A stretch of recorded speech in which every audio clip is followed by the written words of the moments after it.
Well, hello again, friends and neighbors, and still happy Canada Day.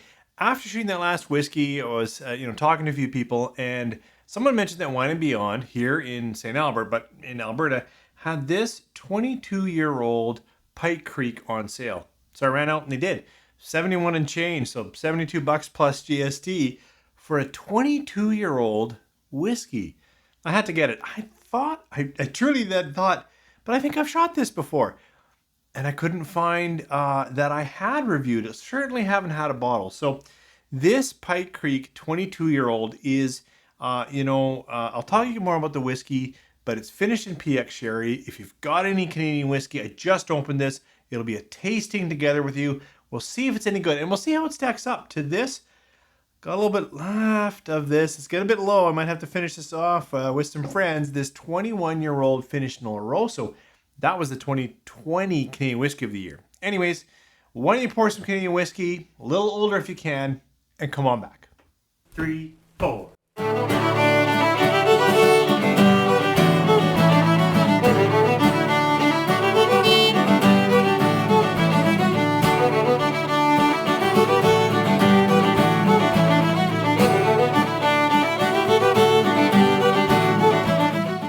Thanks for coming back. And as I said in the opener, this will be a tasting because I just cracked this open.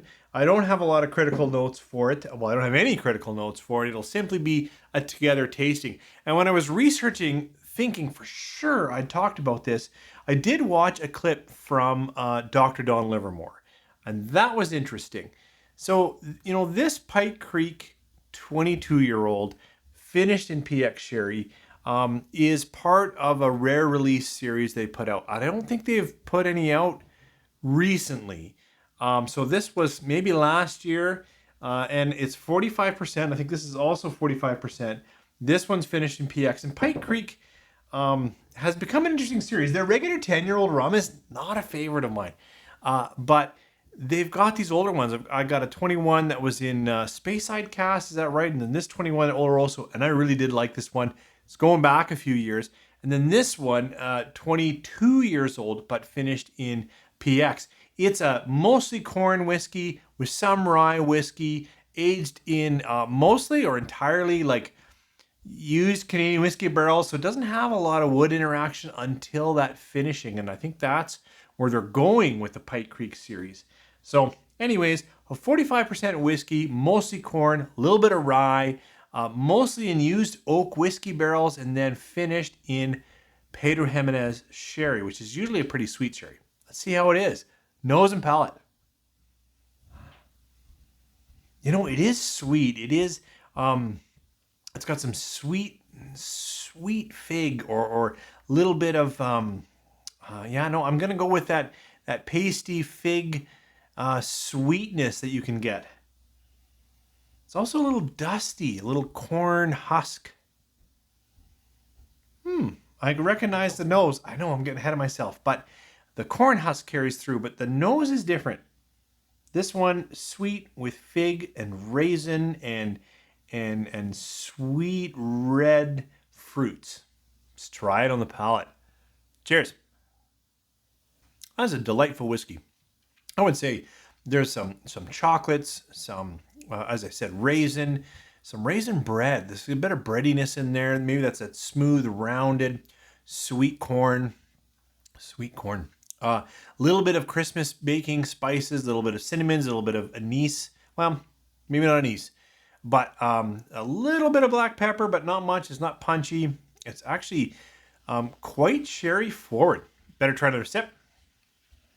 I'm going to say again, a real dessert whiskey. Dates, cut apple, raisins, fig sweetness, cinnamon, sweet cherry. Little drying on the longer finish. Some oak, but not overpowering. Bit of spice on the edges. It's a first thought. It's my first pour. It's excellent.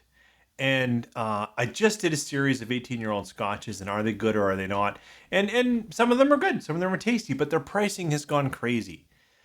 If you're looking for an age, you want to celebrate with your child their 21st birthday or 22nd birthday, you know, a 22-year-old whiskey for 72 bucks Canadian before tax is actually a steal.